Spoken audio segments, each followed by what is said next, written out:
Hello student. आज जो है हम आप लोगों के लिए लेकर आए हैं most important one word substitution for class 11th and 12th। और ये जो है सबसे ज़्यादा इम्पोर्टेंट है बोर्ड एग्जाम्स के लिए जो 12th में पूछे जा सकते हैं। ठीक है, तो ये ग्रुप ऑफ वर्ड्स हैं और उनके वन वर्ड दिए गए हैं, यानी उनके लिए जो वन वर्ड यूज़ होता है और उसके बाद मीनिंग दी हुई है। तो हिंदी में हमने जो है उसको दे दिया है मीनिंग। तो पहला है the life history of him and written by himself. किसी एक व्यक्ति की जो है लाइफ हिस्ट्री यानी जीवन इतिहास और उसी के द्वारा जो लिखा गया हो, यानी जो व्यक्ति अपना इतिहास खुद ही लिखता हो। ठीक है, ऐसी विधा को या ऐसे लेखन कार्य को ऑटोबायोग्राफी कहते हैं। उसकी हिंदी होती है आत्मकथा। दूसरा है a person who believes that there is no God. ऐसा व्यक्ति जो ईश्वर में विश्वास ना करता हो, यानी जो ईश्वर की सत्ता को ना मानता हो। यहाँ पे ए रहेगा। A person who believes that there is no God, जो ईश्वर की सत्ता को ना मानता हो उसे क्या कहेंगे? तो उसे कहते हैं नास्तिक, एथीस्ट। क्या कहेंगे? एथीस्ट। फिर तीसरा है a person residing in a country of which he is not a citizen. कोई व्यक्ति किसी देश में निवास कर रहा हो जबकि वह उस देश का निवासी ना हो या नागरिक ना हो। तो ठीक है, तो वह जो है एलियन कहलाएगा, विदेशी नागरिक कहलाएगा। यानी कोई विदेशी व्यक्ति अगर भारत में आकर रह रहा है और भारत का नागरिक नहीं है तो वह विदेशी नागरिक होगा, एलियन होता है। यानी ऐसा व्यक्ति जो किसी देश में रह रहा हो और उस देश का नागरिक ना हो तो एलियन कहलाएगा। फिर अगला है that does not wear the name of the writer. ऐसी पुस्तक जिसमें किसी लेखक का नाम ना छपा हो। ठीक है, ऐसी पुस्तक या ऐसी रचना जो बिना लेखक के नाम के हो तो वह होगा एनोनिमस, यानी गुमनाम, बिना नाम का, बिना लेखक के नाम का। फिर अगला पांचवा है government by A ruler who has unlimited power. ऐसी सरकार,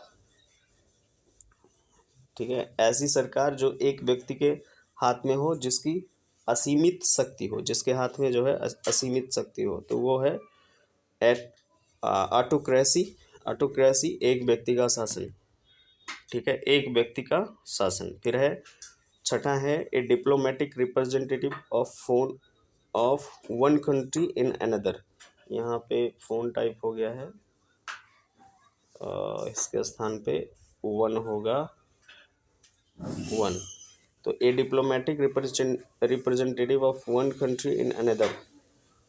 ठीक है, एक देश का दूसरे देश में रिप्रेजेंटेटिव मतलब प्रतिनिधि होता है, तो उसे क्या कहते हैं? तो राजदूत, एम्बेसडर बोलते हैं इसको। यानी सरकार का जो है डिप्लोमेटिक रिप्रेजेंटेटिव होता है राजदूत, एम्बेसडर, जो किसी देश में नियुक्त किया जाता है तो उसको क्या बोलते हैं? एम्बेसडर। तो यहाँ पे फोन की जगह वन होगा, सही लिखिएगा आप लोग। फिर अगला है सातवां, medicine which prevents infection by killing germs. ऐसी दवा जो बैक्टीरिया या फिर वायरस को मार देती है जिससे इन्फेक्शन नहीं फैलता, यानी इन्फेक्शन को रोकने वाली दवा तो एंटीसेप्टिक कहलाती है। एंटीसेप्टिक यानी सड़न रोकने वाली दवा। फिर अगला है द साइंस ऑफ वेजिटेबल। यहाँ पे साइंस होगा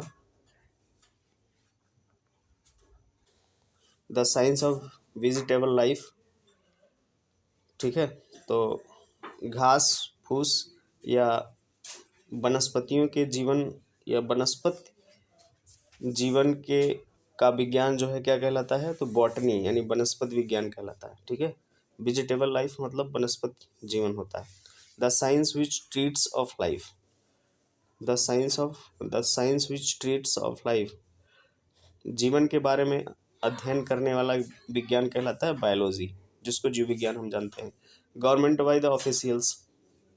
गवर्नमेंट बाय द ऑफिशियल्स यानी ऑफिशियल्स यानी अधिकारियों द्वारा चलाया जाने वाला सरकार। ब्यूरोक्रेसी नौकरशाही कहलाती है। क्या कहलाती है? ब्यूरोक्रेसी। स्पेलिंग ध्यान से देख लीजिए, ब्यूरोक्रेसी की स्पेलिंग बार बार गलत हो जाती है। BUREAUCRACY, ब्यूरोक्रेसी, नौकरशाही। फिर 11th है, 11वां है the life history of a man written by someone else, किसी व्यक्ति के जीवन का इतिहास किसी और के द्वारा लिखा गया, यानी किसी और ने किसी व्यक्ति के जीवन का इतिहास लिखा तो उसको बोलते हैं बायोग्राफी, जीवनी। ठीक है, अगर स्वयं के द्वारा लिखा गया है तो वह ऑटोबायोग्राफी ऑटोबायोग्राफी कहलाती है, मतलब आत्मकथा।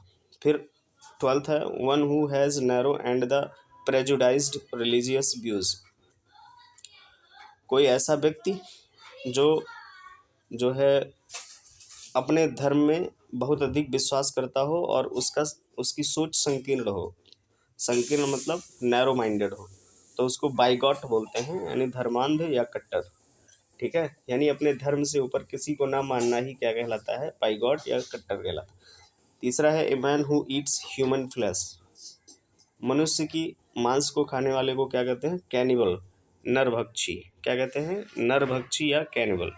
फिर अगला है a place for burials other than A church yard, church yard के अलावा ऐसा कोई स्थान जहाँ पर शव दफनाए जाते हो तो उसको बोलते हैं सिमेट्री, कब्रिस्तान। क्या कहते हैं, सिमेट्री, कब्रिस्तान।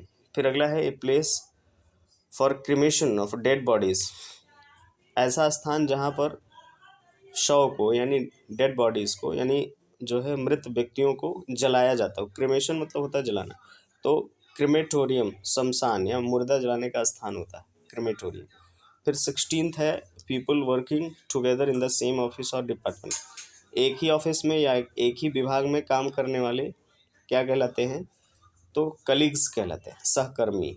सहकर्मी, एक ही विभाग या एक ही ऑफिस में काम करने वाले लोग कलीग्स कहलाते हैं। फिर अगला है 17th belonging to the same time, एक ही समय में एक ही समय से संबंधित, तो कंटेम्पोरेरी यानी समकालीन, belonging to the same time तो कंटेम्पोरेरी समकालीन। फिर अगला है 18वां substance design to make the skin और हेयर मोर ब्यूटीफुल, ऐसी वस्तुएं जो चर्म को यानी चमड़े को और बाल को सुंदर बनाने के लिए प्रयोग की जाती हैं तो उनको बोलते हैं कॉस्मेटिक, सौंदर्य प्रसाधन, कॉस्मेटिक सौंदर्य प्रसाधन।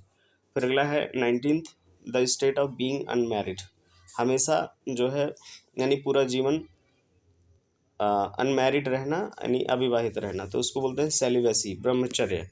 फिर अगला है 20 the artist who draws the comic pictures, ऐसा व्यक्ति जो कैरिकेचर बनाता हो यानी हंसने वाले चित्र बनाता हो। ठीक है, यानी ऐसा कलाकार जो हंसने वाला चित्र बनाता हो तो उसको कैरिकेचरिस्ट बोलते हैं, हास्य चित्र बनाने वाला यानी कार्टून बनाने वाला। A government of the people by the people and for the people, 21वां है a government of the people by the people and for the people. ठीक है, सरकार लोगों के लिए, लोगों के द्वारा और लोगों से, तो उसको बोलते हैं यानी जनता की सरकार, जनता के लिए, जनता द्वारा, तो उसे बोलते हैं डेमोक्रेसी। फिर अगला है 22वां a disease that spreads over a large area. ठीक है, बहुत बड़े क्षेत्र में ऐसी कोई बीमारी जो बहुत बड़े क्षेत्र में फैली हुई हो तो उसको बोलते हैं एपिडेमिक, महामारी। जैसे कि कोरोना अभी जो है महामारी के रूप में फैली हुई थी तो बहुत बड़े एरिया में फैली हुई थी, एक देश में नहीं कई देशों में इसका प्रभाव था, लगभग सारे विश्व में, तो इसको एपिडेमिक बोला गया है। ठीक है, तो एक एपिडेमिक होता है, एक पेंडेमिक होता है। पेंडेमिक सीमित क्षेत्र में होता है। फिर अगला है 23 article sent from one country to another. ठीक है, वस्तुएं एक से दूसरे देश में भेजना, सेंट लिखा है यानी भेजने के लिए बताया गया, तो article sent from one country to another, एक कंट्री से यानी एक देश से दूसरे देश को सामान भेजना या वस्तुओं को भेजना क्या कहलाता है, तो एक्सपोर्ट। ठीक है, निर्यात कहलाता है। ठीक, इंपोर्ट होता है आयात और एक्सपोर्ट होता है निर्यात। That is fit to be eaten, that is fit to be eaten, जो वस्तुएं खाई जा सके। ठीक है, ऐसा कोई कुछ पदार्थ जो खाया जा सके उसको एडिबल बोलते हैं, खाद्य या खाने योग्य। फिर फिट टू बी चूजन, चुना जाने योग्य, तो एलिजिबल, योग्य होगा।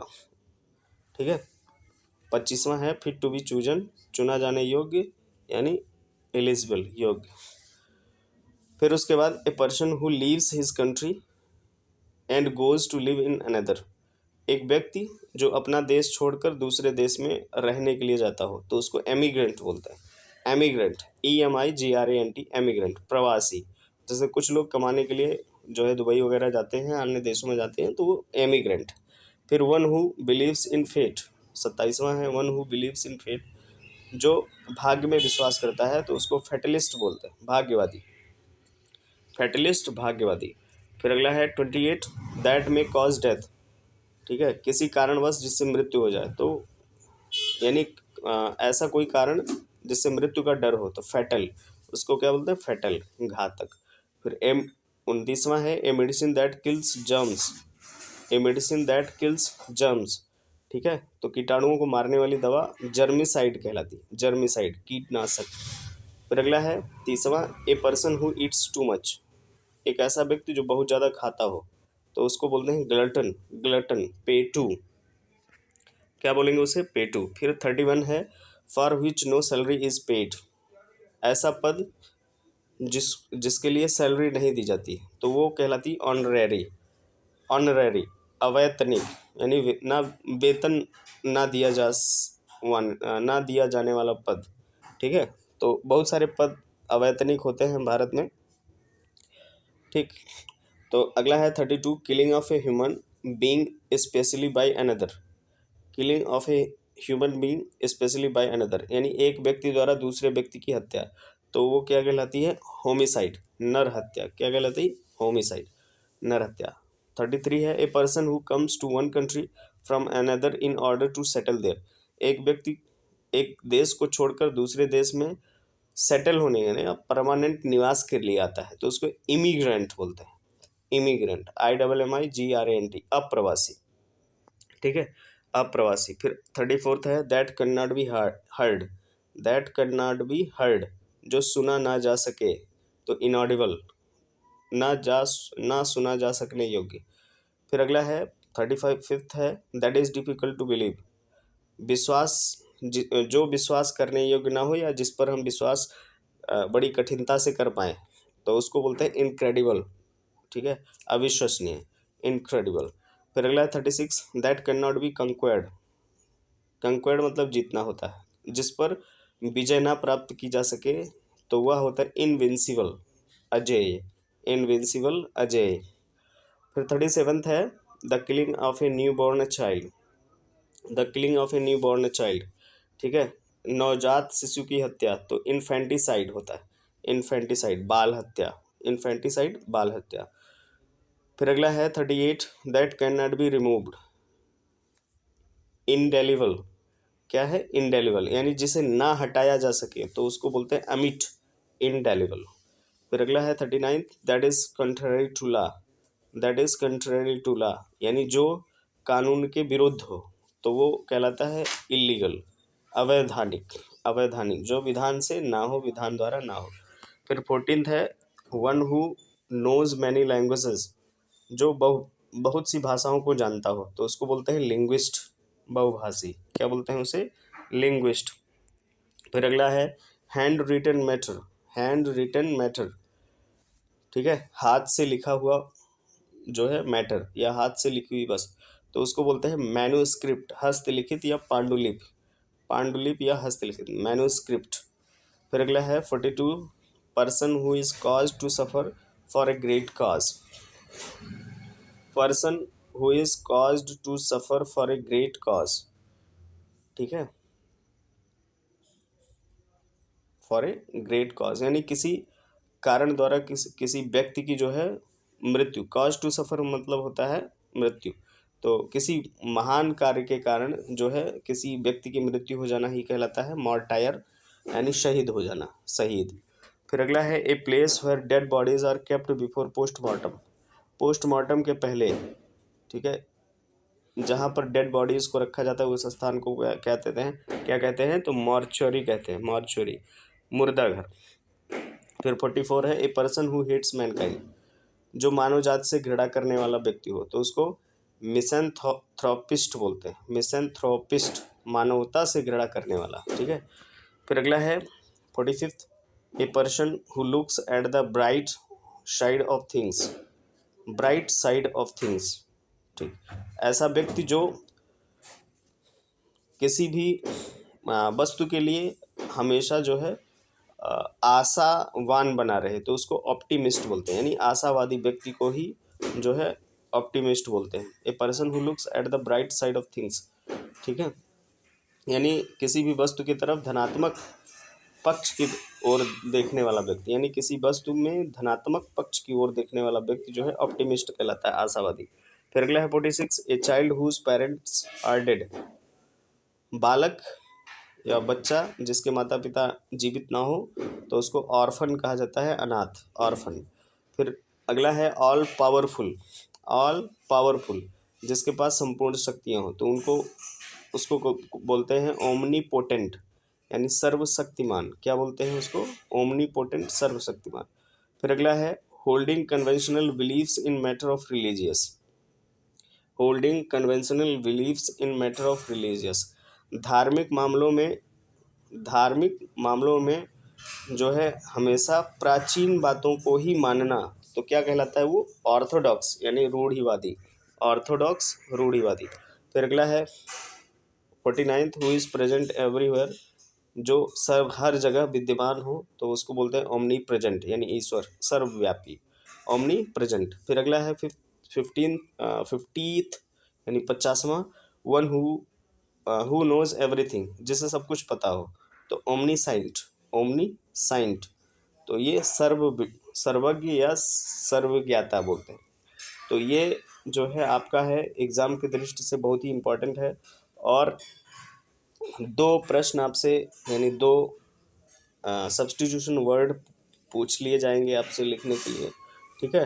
तो 2 आएंगे 1 वर्ड सब्स्टिट्यूशन लिखने के लिए, और ये इसका पार्ट 1 है। आपको जो है अगला 50 इम्पॉर्टेंट 1 वर्ड सब्स्टिट्यूशन मिल जाएगा अगली वीडियो में, ठीक है। तब तक आप इसे लिखें और याद करें, याद करने का प्रयास करें, समझने का प्रयास करें। समझ कर लिखेंगे तो संभवतः जल्दी याद होगा, ठीक है। तो अगर किसी प्रकार की दिक्कत हो तो कमेंट में पूछ सकते हैं, और चैनल को सब्सक्राइब करें, लाइक करें, शेयर करते रहें। ओके, धन्यवाद। जय हिंद।